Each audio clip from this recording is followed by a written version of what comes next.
Seja bem-vindo ao Momento Agro, um podcast sobre agricultura e desenvolvimento rural na região do Alentejo. O programa é uma iniciativa da Direção Regional de Agricultura e Pescas do Alentejo, enquanto ponto focal regional da Rede Rural Nacional, e está enquadrada na medida 20.2 da Assistência Técnica do PDR 2020. O nosso convidado é Diogo Ramalhete Macedo Sousa Gomes, técnico superior de Diagnóstica e Terapêutica, técnico de Saúde Ambiental na Unidade de Saúde Pública do Centro de Saúde de Alcácer do Sal. As Nações Unidas estabeleceram o dia 7 de junho de 2018 como o Dia Mundial da Segurança Alimentar. Do seu ponto de vista, quais as principais razões a esta tomada de decisão? Mas também o que é a segurança alimentar e porquê é que é um tema tão importante? Muito bom dia, muito obrigado pelo convite. Realmente a segurança alimentar é um tema muito importante, até porque muitos dos riscos que existem em segurança alimentar, ou seja, na segurança que nós temos no consumo de alimentos, e quando digo alimentos incluo aqui bastante também a água. Portanto, muitos desses riscos são completamente, as pessoas estão completamente aliadas deles, eles chegam-nos das mais diversas vias. Quando abrimos a torneira das nossas casas, temos que consumir uma água, essa água tem que ter uma qualidade e uma segurança que sejam compatíveis com a saúde humana.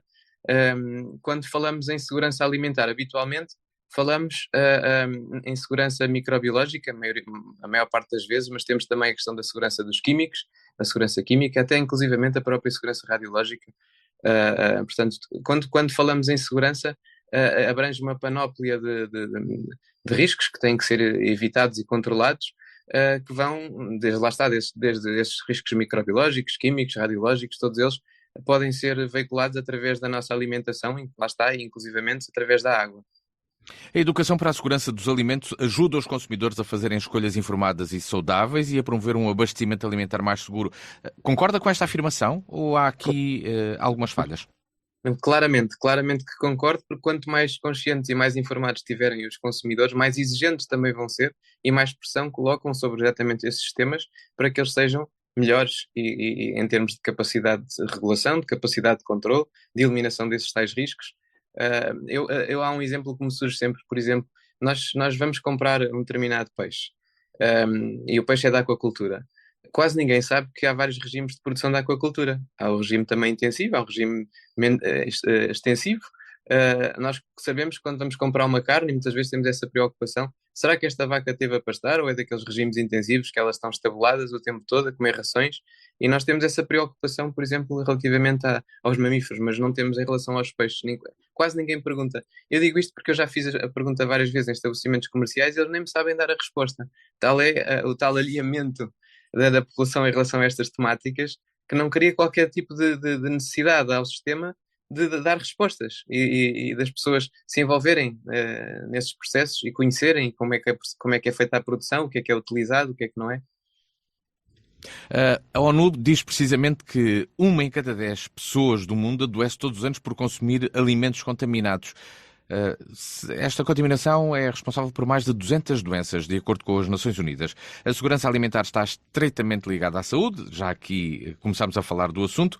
Do seu ponto de vista, quais os maiores riscos para a saúde associados à falta de segurança alimentar e como é que podemos mitigar esses riscos? Bom, eu acho que nós estamos a ter uma capacidade diminuída, cada vez mais diminuída, de controlar os processos, e quando eu digo os processos é mesmo tudo, desde o seu início. Portanto, desde a água que é captada, por exemplo, para beberamento, para os animais beberem, ou para ser utilizada na própria agricultura, até ao produto final, todo esse circuito tem os seus riscos. Era muito importante que as entidades oficiais tivessem capacidade de fiscalizar e todo o cumprimento de todas as regras inerentes a esses processos produtivos. O que eu noto é que há pouca capacidade de fazer esse tipo de inspeções, há poucos recursos humanos. É fácil para quem queira prevaricar fazê-lo, seja no setor, por exemplo, da produção de carne, seja no setor da produção da agricultura convencional, enfim, é relativamente fácil de haver incumprimentos a esse nível. E pronto, não devia acontecer, porque imaginando, por exemplo, uma água que não está, é feito um furo, a captação não está protegida, por exemplo, da proximidade do gado. Isso acontece muito na região do Alentejo. Nós temos muitas captações de água que estão em terrenos que são particulares, não são públicos, e portanto não se pode impor ao particular que cria essa proteção à captação, mas essa captação pode estar a servir para abastecimento para consumo humano. Portanto, esta proximidade dos animais e dos excrementos dos animais e da urina a estas captações de água pode começar logo a comprometer tudo desde o princípio. Portanto, essa água pode já não ter a segurança, pode não cumprir os tais parâmetros. Neste caso, é mais do ponto de vista microbiológico, a proximidade normalmente dos excrementos impõe riscos maioritariamente microbiológicos, tanto parasitas, por aí fora, mas pode acontecer isto a outros níveis, por exemplo, a proximidade da utilização de pesticidas, das tais captações de água, por exemplo.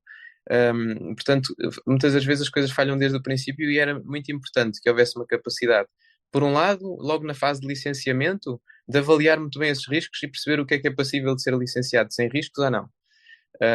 E depois haver uma capacidade de estar no terreno a fiscalizar como é que as coisas estão a ser realizadas. E eu noto que não é fácil. Há muito poucos recursos alocados para este tipo de atividade. Nos últimos anos, o Programa Nacional para a Promoção da Alimentação Saudável desenvolveu e implementou uma estratégia alimentar e nutricional focada na modificação dos ambientes alimentares e na modificação de comportamentos individuais, tornando os cidadãos mais capazes de fazerem escolhas alimentares saudáveis.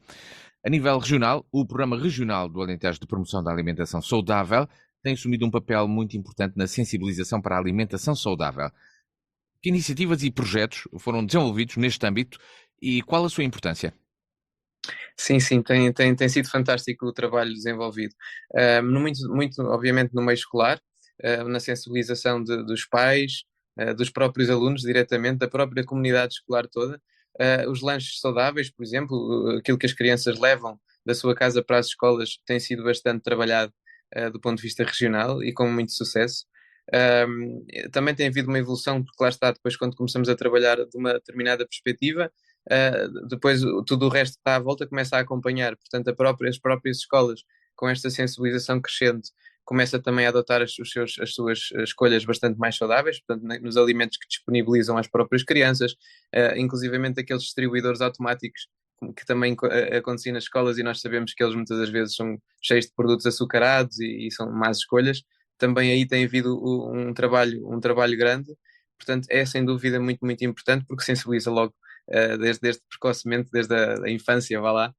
E às vezes até é muito curioso, porque nessas sessões que vamos realizando, os próprios pais nos dizem: mas estão-nos a ensinar isto, mas às vezes a própria escola é que nos disponibilizava coisas que nós não gostávamos, imaginando, por exemplo, eu nunca tinha dado leite com chocolate e açúcar ao meu filho, e na escola dão leite com chocolate e ele agora já está mais habituado a beber o leite com chocolate com açúcar. Às vezes chamam-nos a atenção quando vamos fazendo essa sensibilização, não é? Os próprios encarregados de educação depois começam a tornar-se mais exigentes e a querer também respostas melhores por parte do sistema público. Tem sido um trabalho muito importante. O destaque, então, nesse envolvimento nas escolas, mas este acesso a alimentos seguros, no mundo que vivemos, global, com exportações anuais de alimentos constante e sistemas alimentares muito complexos, existe também, e agora olhando assim numa dimensão diferente, macro, uma cooperação nacional e internacional. Esta necessidade isto tem de ser necessariamente mais afinado e que garanta a segurança dos alimentos. Julga que esta é uma responsabilidade de todos, produtores, indústria alimentar, governos, consumidores? Como é que esta responsabilidade pode ser partilhada? Essa é uma pergunta, isto dava para falar quase o dia inteiro.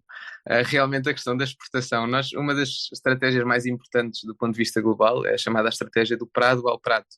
Portanto, o que nós quereríamos era ter alimentos de proximidade, obviamente maior frescura, maior qualidade nutricional, mas nós não estamos a verificar isso. Portugal está, se pegarmos, por exemplo, no setor da carne, nós em 2017 iniciámos a exportação de animais vivos, bovinos e ovinos, para o Médio Oriente, com 9 mil animais. O ano passado estávamos a exportar mais de 500 mil. E depois, curiosamente, estamos a exportar carne viva neste caso, animais vivos, e estamos a importar carne da Polónia, carne do Brasil, portanto desconhecemos inclusivamente os processos, como é que esses produtos nos chegam ao prato, com todos esses riscos que nós falámos, desde a água, não é?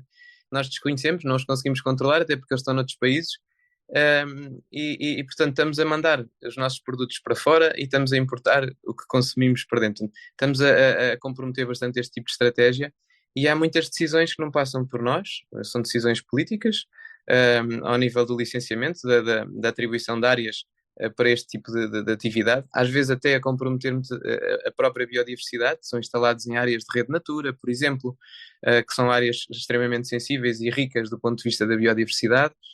E aí nós, enquanto consumidores, temos que ser bastante exigentes para também nós exigirmos da classe política algumas decisões nesse sentido.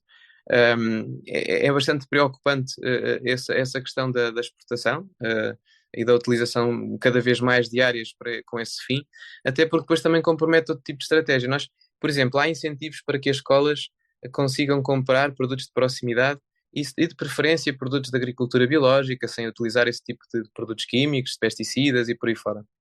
Pesticidas de síntese química.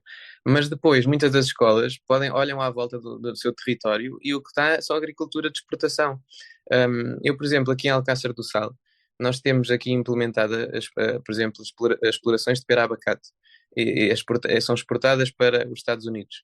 Portanto, nós temos depois os Estados Unidos a utilizar, a consumir água em atividades muitas vezes lúdicas. Nós conhecemos Las Vegas, por exemplo, há uma média de utilização de água por dia, por habitante, que excede muitas das vezes os 2.000 litros, para manter aqueles lagos ornamentais, por evaporação, e depois acabam por não ter água disponível, obviamente, para os seus processos agrícolas, e depois há outros países a mandarem para lá os alimentos, e nós somos um deles, nomeadamente com a história da pera-abacate, mas quem diz a pera-abacate para os Estados Unidos, diz os mirtilos para a Suécia, diz por aí fora, e depois também acontece na Suécia, por exemplo, há mirtileiros nos espaços públicos a caírem os mirtilos a apodrecer no chão, mas os suecos depois vão às prateleiras dos supermercados e compram mirtilos portugueses.